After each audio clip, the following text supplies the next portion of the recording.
तो हाँ जी स्टूडेंट्स, आज की क्लास में हम अपने रीमान इंटीग्रल के चैप्टर को कंटिन्यू कर रहे हैं। तो बेटा, अगर आप लोगों को मेरे वीडियोस पसंद आ रहे हैं तो प्लीज़ मेरे चैनल को ज़्यादा से ज़्यादा लाइक, शेयर एंड सब्सक्राइब करें। मेरे चैनल का नेम है maths world by Praveen Singhal. तो बेटा, नेक्स्ट एग्जाम्पल कर रहे हैं, एग्जाम्पल नंबर 7।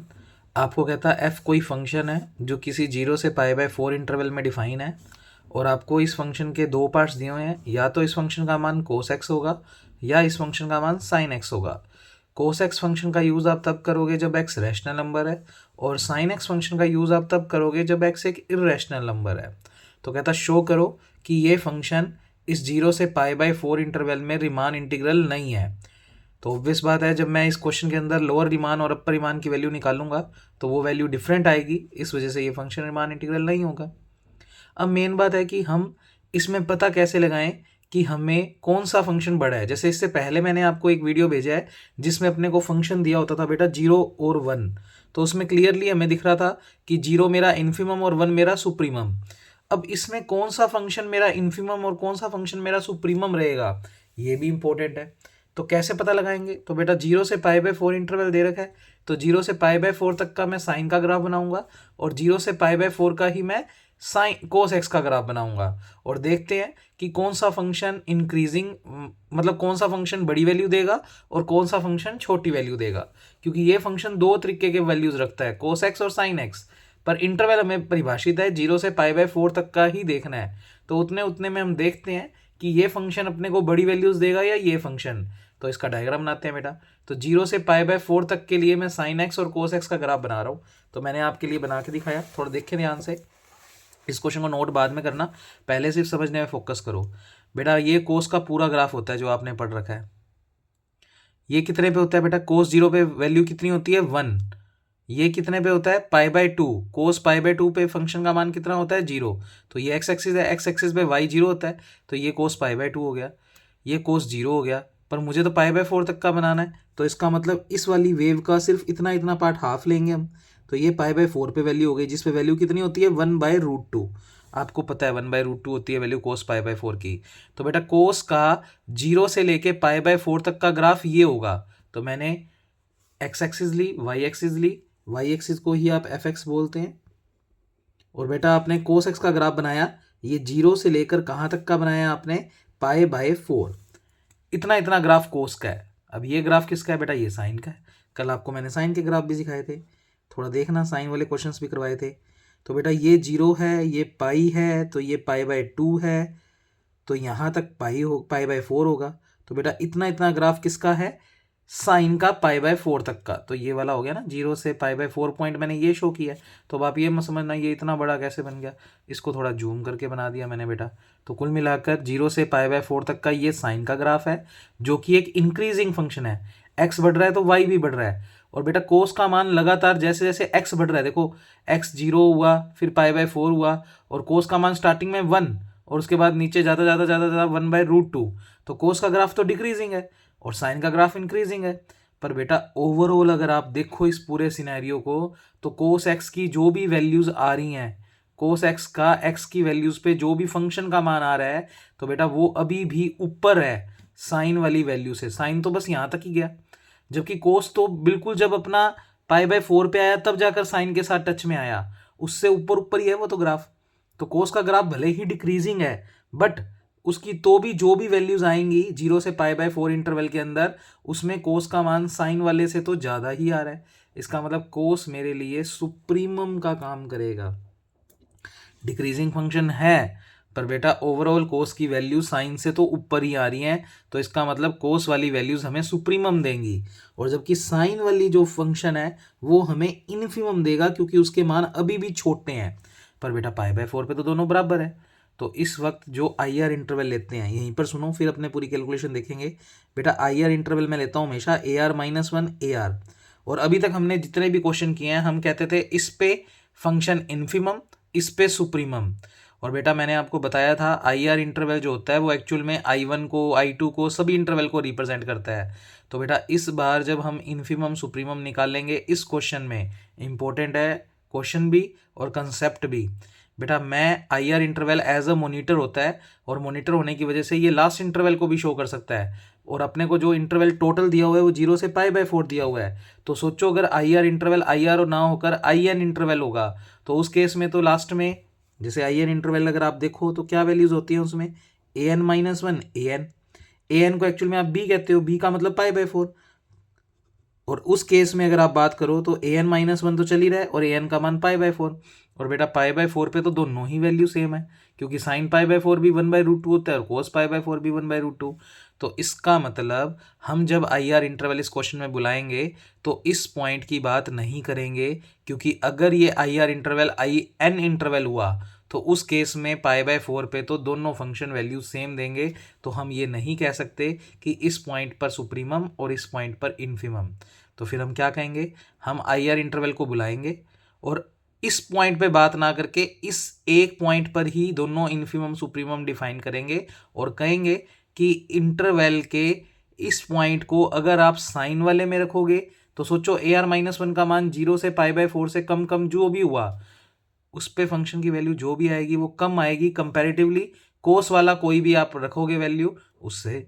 तो इसका मतलब इस पॉइंट के ऊपर फंक्शन का मान कोस वाले से निकालने पर आपको सुप्रीमम मिलेगा यानी कैपिटल एम आर मिलेगा। और बेटा इसी पॉइंट पर अगर आप फंक्शन का मान साइन वाले से निकालते हो तो जो भी वैल्यू आएगी वो कोस से तो बहुत कम होगी, तो उसका लिए हम उसको इन्फीमम बोलेंगे। तो बेटा इस क्वेश्चन में इम्पोर्टेंट ये था कि जो आई आर इंटरवल हम बुलाएंगे उसके लिए हम ये नहीं बोलेंगे कि इस पे इन्फीमम और इस पे सुप्रीमम, हम इसी पे इन्फीमम और इसी पे सुप्रीमम। और वो क्यों रिप्रेजेंट कर रहे हैं, क्योंकि अगर I R interval as I N interval को रिप्रेजेंट कर रहा है तो उस केस में ए आर की जगह ए एन जो कि π/4 होगा और उस केस में कोस π/4 और साइन π/4 दोनों की वैल्यू सेम होगी। तो हम नहीं कह सकते कि इसके ऊपर सुप्रीमम मिलेगा क्योंकि दोनों वैल्यू सेम आ रही हैं। तो बेटा इसलिए हम कहेंगे इस पॉइंट को कोस में रख दो तो हमेशा ऊपर की वैल्यूज ही आएंगी साइन से, तो सुप्रीमम मिलेंगे। और इसी पॉइंट को साइन वाले में रखो तो आपको जो भी इस फंक्शन के हैं वो इन्फीमम मिलेंगे यानी छोटी वैल्यूज मिलेंगी। तो ये इस क्वेश्चन में इंपॉर्टेंट टास्क है। अब आप साथ साथ वीडियो से नोट कर सकते हो, हम क्वेश्चन स्टार्ट कर रहे हैं। तो बेटा सॉल्यूशन में एफ एक्स जो भी आपको दिया हुआ था मैंने एज इट इज़ लिख दिया। इंटरवल आपको 0 से π/4 दे रखा है, क्योंकि x वेरिएबल आ रहा है इसका मतलब ये फंक्शन वेरिएबल है। तो आपको क्वेश्चन में सबसे पहले डेल्टा निकालना होता है। बेटा डेल्टा का फॉर्मूला b - a/n। b का मतलब इंटरवल की लास्ट वैल्यू क्या दी हुई है π/4, a का मतलब इंटरवल की फर्स्ट वैल्यू जो कि 0 है और divide by n। Overall solve करोगे तो π/4n आ जाएगा और जो डेल्टा होता है वही डेल्टा r होता है, ये आपको मैं पहले बता चुका हूँ।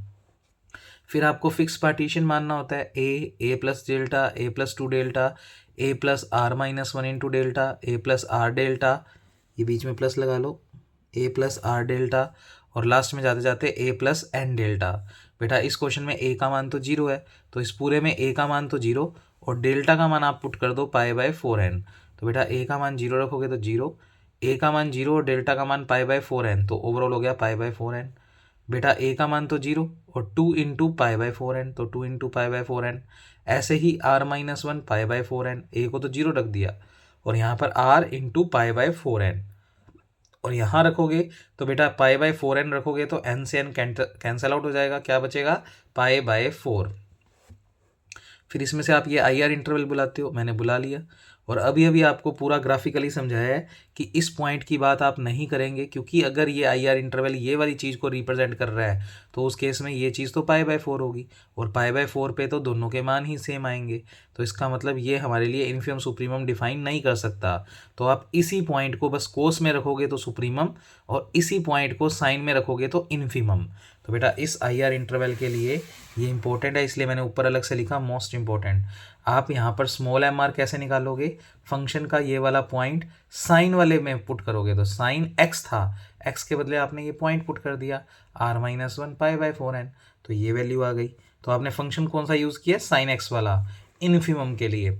और सुप्रीमम के लिए आपने कैपिटल एम आर, क्योंकि 0 से π/4 इंटरवल में कोस की वैल्यू साइन वाले से हमेशा ज़्यादा ही होती हैं, तो वही पॉइंट आपने बस कोस एक्स वाले में रख दिया तो ये वैल्यू आ गई। तो यहाँ पर फंक्शन कौन सा यूज़ हुआ है, कोस एक्स, और उस केस में आपको सुप्रीमम मिलेगा। तो उसने थोड़ा सा रीज़न समझाया, ये रीज़न आपको लिखना है तो लिख देना पेपर में। तो क्या लिखा, because cos x is always decreasing function in 0 से π/4, भले ही इस इंटरवल में वो डिक्रीजिंग है, और sine x always increasing function in 0 से π/4, but overall cos has maximum value corresponding to sine graph in that interval. तो बेटा कोस की वैल्यूज अभी भी मैक्सिमम है साइन वाले से, तो कोस हमेशा अपने को इस क्वेश्चन में सुप्रीमम और साइन वाला फंक्शन अपने को इन्फीमम। बस क्वेश्चन में capital M R small M R निकल ही चुका है।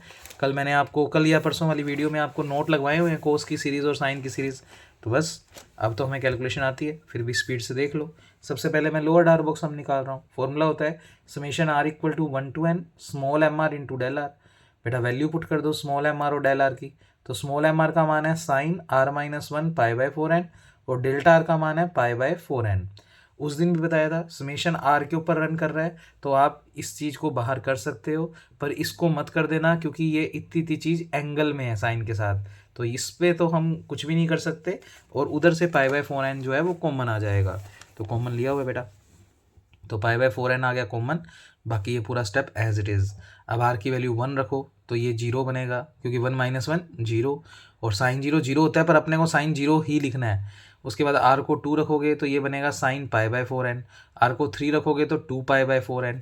तो वो सारी सीरीज़ आपकी एक्सपेंड की हुई है, तो देखते जाएं।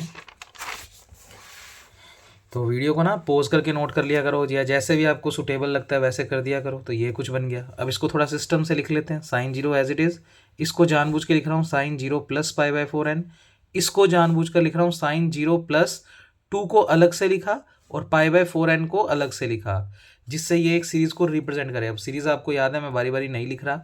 Sign alpha plus beta, sign alpha plus 2 into beta. तो आप देख पा रहे हो अल्फ़ा का मान 0 दिख रहा है और बीटा का मान π/4n।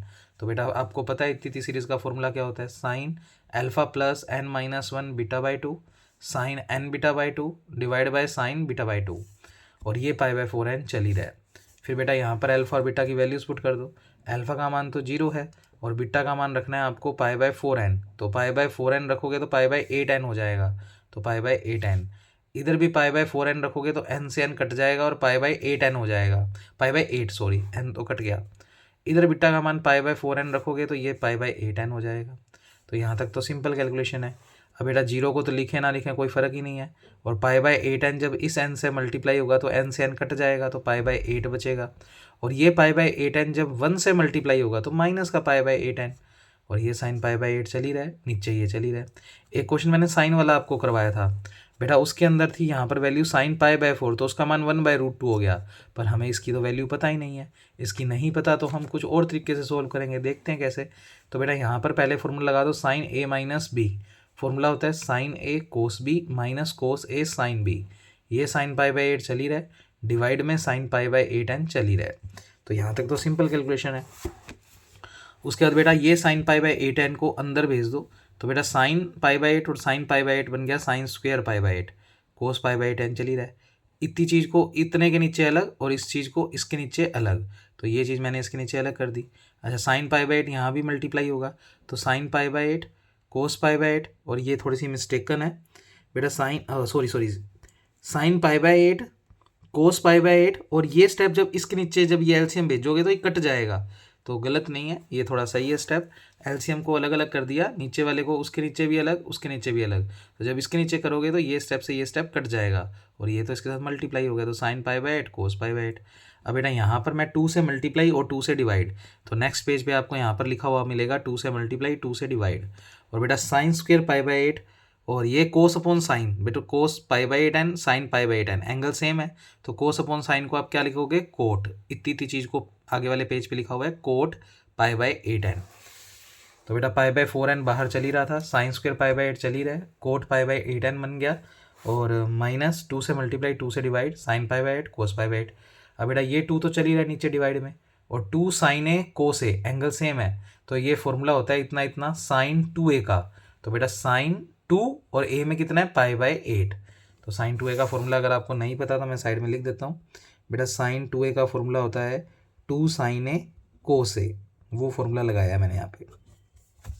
अच्छा इधर क्या लगाया बेटा, इधर भी वैल्यू नहीं पता अपने को, क्योंकि साइन π/8 क्या होता है हमें नहीं पता, तो साइन स्क्वायर π/8 का फॉर्मूला मैंने यहाँ से साइन स्क्वेयर थीटा का फॉर्मूला होता है 1 माइनस कोस 2 थीटा बाई 2, और साइन स्क्वेयर की जगह कोस स्क्वेयर होता है तो 1 प्लस कोस 2 थीटा बाई 2, ये 2 पूरे के डिवाइड में है। ठीक है, तो ये बात याद रखना।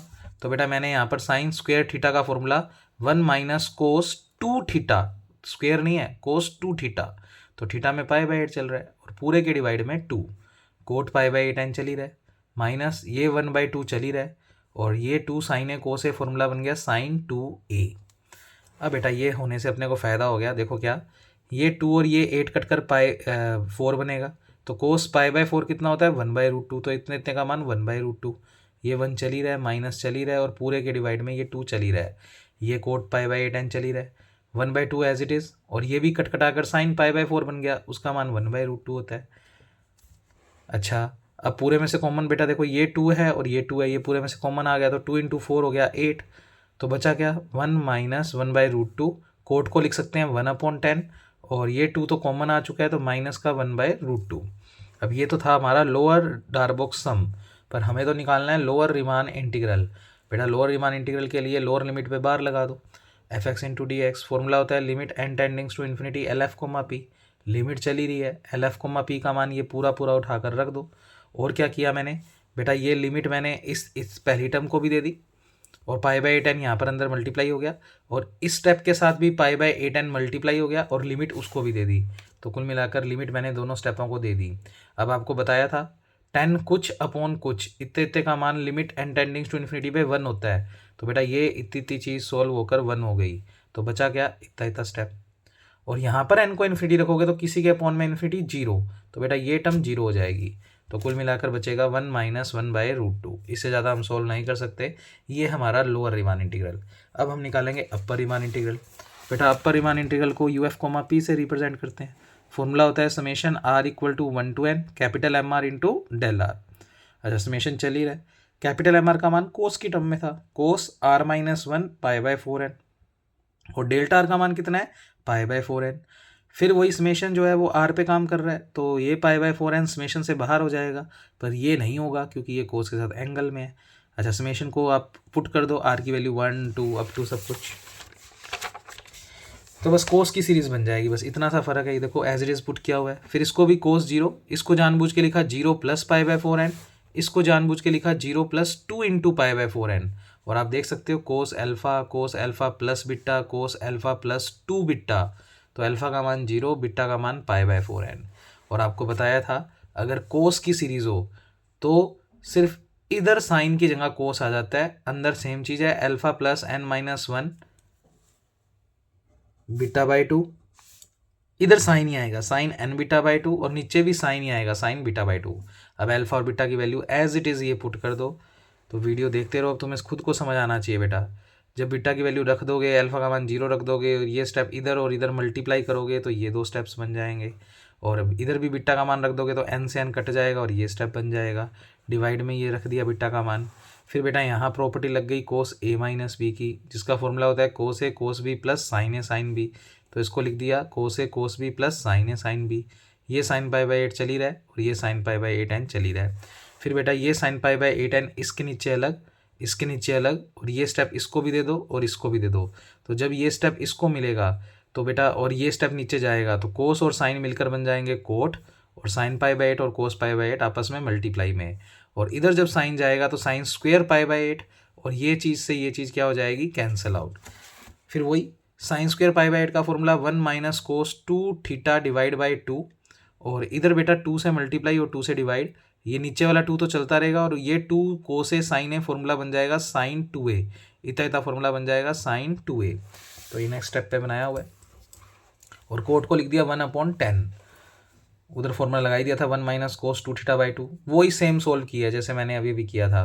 फिर अपर रीमान इंटीग्रल के लिए 0 से π/4 के ऊपर लिमिट लगा देना, यानी अपर लिमिट पे लगा देना fx × dx is equal to limit n tending to infinity upper Darboux sum. बेटा अपर डार्बोक सम की ये जो भी वैल्यू निकाली है इसको रखो, लिमिट इस स्टेप को भी दे दो, इस स्टेप को भी दे दो, और π/10 इसको भी मिलेगा और इसको भी मिलेगा, वो सब कर दिया। और सेम तरीके से इतने इतने की वैल्यू 1 हो गई तो ये 1/√2 बचेगा, और इधर n को इन्फिनिटी रखोगे तो ये टर्म 0, इधर रखोगे तो इधर भी 0। तो कुल मिलाकर ये सोल्व होकर 1 आएगा √2। और बेटा आपके लोअर रीमान का मान अपर रीमान से अलग आ रहा है, क्योंकि लोअर रीमान की वैल्यू थी 1 - 1/√2, जबकि अपर रीमान की वैल्यू आ रही है 1/√2। दैट मीन्स लोअर रीमान और अपर रीमान आपस में इक्वल नहीं है, तो ये लिखा हुआ आपके लिए।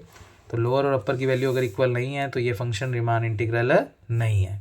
तो ये सारे क्वेश्चन इंपॉर्टेंट है, एक भी क्वेश्चन छोड़ के नहीं जाओगे बेटा। रीमान का चैप्टर करके जाना ही जाना है, इसमें कोई मिक्सिंग नहीं होती। तो ये जो मैं रीमान में आपको काम करवा रहा हूँ ये मोस्ट मोस्ट मोस्ट इम्पॉर्टेंट है, इसको आप स्किप नहीं करके जाएंगे। तो कल की क्लास में करेंगे बेटा next question. Thank you class.